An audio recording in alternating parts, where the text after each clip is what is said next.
Kahit gaano ka pa kaobserbanteng lalaki, minsan hindi mo talaga matukoy kung gusto ka ba ng babae o hindi.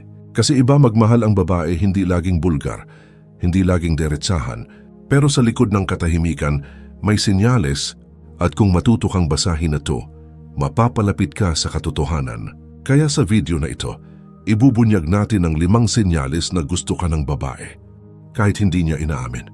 Ang pagiging lalaki sa modernong panahon ay hindi lang tungkol sa panlabas na anyo, kundi sa lalim ng pag-unawa mo sa sarili, sa mundo, at sa mga babae. Bilang isang lalaki na naglalakad sa landas ng stoicismo, alam mong ang emosyon ay hindi dapat pinapangunahan ng kilos, ngunit hindi ibig sabihin nito na bulag ka sa mga palatandaan.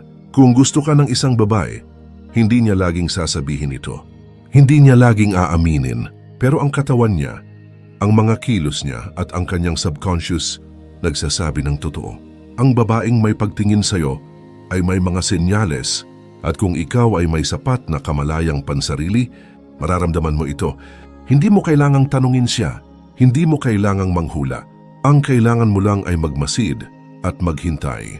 Ngayon, simulan natin ang pinakaunang senyales. Senyales 1. Tila laging nasa malapit siya kahit wala namang dahilan.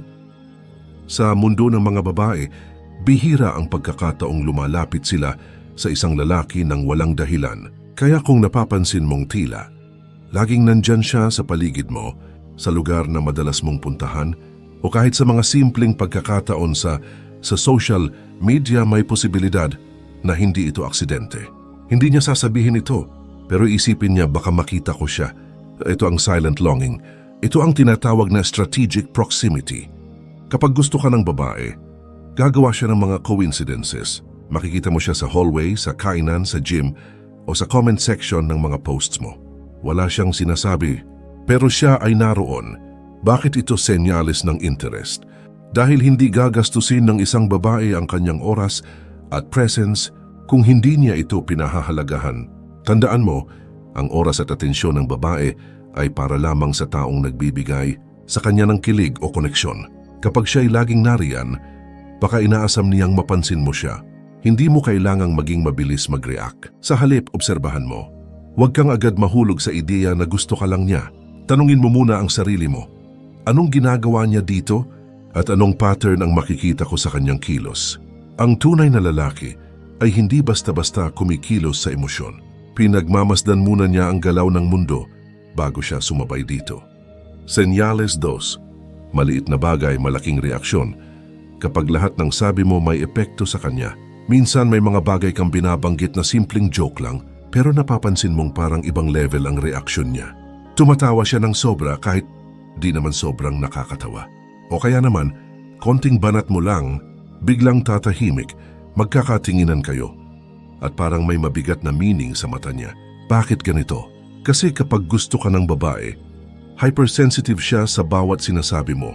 Ang simpleng salitang galing sa taong may espesyal na lugar sa kanyang puso ay nagiging parang bombang may emotional na impact. Psychological insight, the mirror effect. Kapag interesado ang isang tao, tinutuntun nila ang bawat salita mo. Gumagamit sila ng tinatawag na mirror neurons, kung saan ang emosyon mo ay nagiging emosyon din nila. Kapag masaya ka, masaya rin siya. Kapag seryoso ka, bigla rin siyang natutulala. This is not just attraction.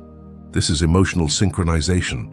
Mga halimbawa ng senyales, nagkwento ka ng childhood memory at bigla siyang naging invested. Nag-comment ka lang ng mukhang antok ka at bigla siyang naging conscious. May sinabi kang plano tapos nagtanong siya ng marami detalye. Date, sino kasama, bakit, paano? Hindi yan dahil chismosa siya. Curious siya sa'yo at gusto niyang maging bahagi ng mundo mo. Stoic angle emosyon.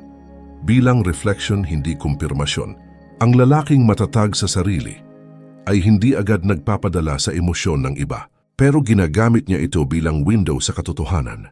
Hindi mo kailangang magtanong ng direkta, gusto mo ba ako? Mas maigi kung titingnan mo paano siya nagre-react sa mga kilos ko. Ito ang wisdom ng isang lalaking hindi nagpapadala sa bugso ng damdamin. Ang stoic ay kalmado pero malalim ang obserbasyon. Isang real-life scenario. Isipin mo ito, may babaeng kasama ka sa barkada. Biro lang ng tropa ang pinag-uusapan, pero nung ikaw na ang nagsalita, Iba ang titig niya. Para bang sa dami ng boses sa paligid, sa iyo lang siya nakafocus. Tapos may sinabi kang plano mong mag-travel at agad siyang nagtanong, "Kailan? Saan ka pupunta?" Ikaw lang? Akala mo simpleng usisa lang. Pero sa totoo lang, ini-imagine ka na niyang umaalis at baka hindi niya alam kung kaya niyang di ka makita. Guidance sa mga lalaki. Kung ang bawat salita mo ay may epekto sa kanya mapagalit, kilig, lungkot o hiya, malaking senyales yan. Pero kuway, wag mo agad i-assume na gusto ka niya. Ang tunay na kalalakihan ay kalmado, mapanuri at may disiplina sa emosyon. Huwag mong i-pressure ang babae. Hayaan mong unti-unti siyang lumapit. Tandaan, ang bulaklak ay hindi kinakaladkad para mamukadkad. Pinapanood lang natin habang dahan-dahan itong bumubukas. Senyales 3. Social media signals. Pansin ka sa lahat pero hindi ka tag. Tahimik siya sa personal. Pero sa social media nandoon siya. Isa siya sa unang nag-review ng story mo. Madalas siyang mag-like. Minsan mag-react pa pero never siya nagko-comment. Kapag nag-post ka ng meme, isi-share niya yun. Pero hindi ikaw ang tinatag. May pattern kang mapapansin. Parang gusto niyang mapansin mo siyang nandyan. Pero ayaw niyang mahalata ng iba. Anong ibig sabihin nito? Ito ang tinatawag na silent interaction. Ang babae na may gusto sa'yo pero hindi handang umamin ay gumagamit ng digital breadcrumbs para ipahiwatig ang presensya niya. Hindi siya diretso, pero consistent. Kapag may bagong post ka, andyan siya agad. Isa siya sa top viewers. Hindi siya nawawala. Kapag may cryptic quote ka, bigla siyang magla-like, parang may alam siyang hindi sinasabi. Pero never siyang magpapakita ng lantaran. Pero bakit ganito? Dahil sa loob-loob niya. Gusto ka niya pero may mga dahilan kung bakit hindi siya ready maging obvious. Baka taken ka, baka may pride siya. Baka iniisip niyang baka hindi mo siya gusto. O baka gusto ka lang niya in silence. Ang babae ay intuitive. Hindi lahat ng kilos niya ay pakitang tao. Pero lahat ng subtle moves niya may ibig sabihin. Stoic perspective. Obserbasyon, hindi desperasyon. Ang lalaking stoic ay hindi reactive. Hindi niya tinitignan ang bawat like bilang invitation. Pero may disiplina siyang obserbahan ang pattern. Kapag paulit-ulit ang senyales, hindi na siya nagdududa. Alam niyang may iniisip ang babae. Pero hindi siya gumagawa ng assumptions, lalo na kung wala pang malinaw na kilos. Hindi siya nagmamadali. Katulad ng isang mandirigmang nagmamasid sa labanan bago umatake, ang stoic na lalaki ay nananatiling alerto pero kalmado. Mga tipikal na senyales sa social media. 1. Viewers list. Laging siya ang nauuna o palaging andun. 2. Quick reactions. Nagre-react siya minsan kahit wala pang 1 minute. 3. Quote match. Kapag may hugot ka, bigla siyang magpo-post din ng something related. 4. Indirect messages. May mga post siya na parang may patama at ramdam mong ikaw yun. 5. Mutual circling.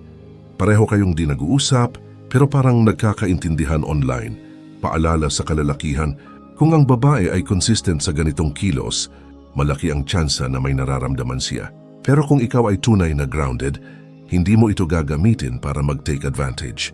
Sa halip, ito ay isa lamang sa maraming senyales na titingnan mo. Tandaan, hindi lahat ng presence ay invitation, pero lahat ng consistency may pinanggagalingan. Ang tunay na lalaki ay hindi naghahanap ng validation mula sa social media, pero marunong siyang magbasa ng intensyon sa gitna ng katahimikan. Senyales 4. Nagiging iba siya kapag ikaw ang kaharap. Napansin mo na ba? Sa harap ng ibang tao, masaya siya. Kalog palaban, walang pakialam sa paligid. Pero kapag ikaw na ang kausap niya, parang biglang nahihiya, tahimik, o di kaya ay mas maingat sa kilos niya. Ito ang tinatawag na shift in presence. Hindi ito dahil sa takot, kundi dahil sa emotional awareness. Alam niya na iba ang dating mo sa kanya. Ramdam niya ang tension at sinasalo niya ito. Mula sa lakad-lakad lang, tila naging catwalk. Kapag gusto ka ng babae, biglang nagiging conscious siya. Kapag dumadaan ka, biglang inaayos niya buhok niya. Kapag magsasalita siya, parang may filter ang bawat salitang lalabas. Kapag tinitigan mo, iwas agad ng tingin pero hindi aalis sa tabi mo. Minsan parang iniiwasan ka pa nga, pero sa totoo lang, hindi niya alam paano kontrolin ang sarili niya kapag nariyan ka. Psychological insight. The self-awareness trigger. Kapag ang isang babae ay attracted, nagiging alerto ang utak niya sa bawat galaw niya. Kahit subconscious lang ito, ramdam niyang may tension kapag kaharap ka. Kaya kahit wala ka pang ginagawa, nagkakaroon siya ng micro-reactions. Mapapansin mong tumatahimik siya kapag ikaw na ang nagsalita. Nahuhuli mo siyang tumitingin sa'yo pero mabilis ding iiwas. O kaya naman, biglang nagiging clumsy siya kapag nasa paligid ka. Hindi yan kahinaan. Isa yan sa pinakamatitinding senyales na may nararamdaman siya dahil ikaw lang ang kayang baguhin ang natural niyang flow. Stoic reflection. Kapag ang mundo ay tahimik, doon ka makikinig. Ang lalaki na rooted sa stoicism ay hindi basta nadadala sa surface behavior. Ang mga taong tahimik sa paligid natin, minsan sila ang pinakamaingay sa loob. Kaya kapag napansin mong iba ang kilos niya sa harap mo, huwag mo itong balewalain. Minsan ang katahimikan ay isang uri ng sigaw. Minsan ang pag-iwas ay isang uri ng paglapit. Senyales 5. Nagiging support system mo siya kahit hindi mo hiningi. Ito ang senyales na hindi napapansin ng karamihan, pero sa mata ng isang lalaking observant, ito ay matibay na indicator. Kapag gusto ka ng babae, nagkakaroon siya ng emotional investment sa'yo. Ibig sabihin, kahit hindi mo siya tinatawag, kusa siyang nagbibigay ng support emotional man, moral o kahit simpleng tanong na, okay ka lang ba? Hindi siya tagahanga, tagapagbantay siya. Hindi lang siya basta nagla-like sa posts mo. Siya rin ang unang tatanong kapag may problema ka. Siya ang magko-comment ng encouragement sa mga bagay na pinagdadaanan mo. At kung may hindi magandang nangyari sa'yo, siya ang unang magsasend ng stay strong o nandito lang ako ha. Hindi niya sasabihin diretso na gusto ka niya, pero ginagawa niya ang mga bagay na usually ginagawa lang ng mga taong may pakialam. Stoic perspective. Ang totoong koneksyon hindi inuutusan. Hindi mo kailangan manghingi ng tulong sa isang babaeng may gusto sa'yo. Kusang lalapit yan, kusang magpaparamdam. Hindi mo kailangang mag-explain. Ang presensya niya, regalo na. At kung ikaw ay isang lalaki na grounded at hindi needy, marunong kang tumanggap ng hindi umaasa, pero marunong magpasalamat. Mga halimbawa ng support na di mo inaasahan. 1. Bigla ka na lang may natanggap na encouraging message mula sa kanya after mo mag-post ng negative thoughts. 2. Nung may sakit ka o may pinagdadaanan, siya ang nag-follow up kung okay ka na. 3. Kahit sa group setting, siya ang unang nagtatanggol o kumakampi sa'yo kapag may biruan o tension. Reminder para sa lalaki, hindi lahat ng babae ay expressive sa salita, pero may mga babae na nagmamahal sa pamamagitan ng pagkalinga. Kapag nakita mong may babaeng consistent na nagbibigay ng ganyan, hindi dahil close kayo, kundi dahil kusa siya, maaring may mas malalim siyang dahilan. Pero huwag mong samantalahin. Ang stoic na lalaki ay nagpapasalamat, pero hindi umaabuso. Closing reflection. Ang lalaki na marunong magmasid. Hindi mo kailangang maging gwapo, mayaman, o madaldal para mapansin ng isang babae. Minsan, ang tahimik mong presensya, ang pagiging grounded mo, at ang lalim ng pag-unawa mo sa paligid ay sapat para kumonekta siya sa'yo kahit hindi niya sabihin ng diretsyo. Ang babae, tulad ng kalikasan, ay hindi laging nagsasalita gamit ang salita. Gumagamit siya ng senyalis, kilos, tingin, distansya at presensya. Kapag marunong kang makinig, kahit sa katahimikan, malalaman mong hindi mo na kailangang tanungin kung gusto ka niya. Pero ito ang paalala. Huwag mong gawing misyon ang hanapin ang senyalis. Gawin mong misyon ang pagbuo sa sarili mo, maging lalaki kang may halaga.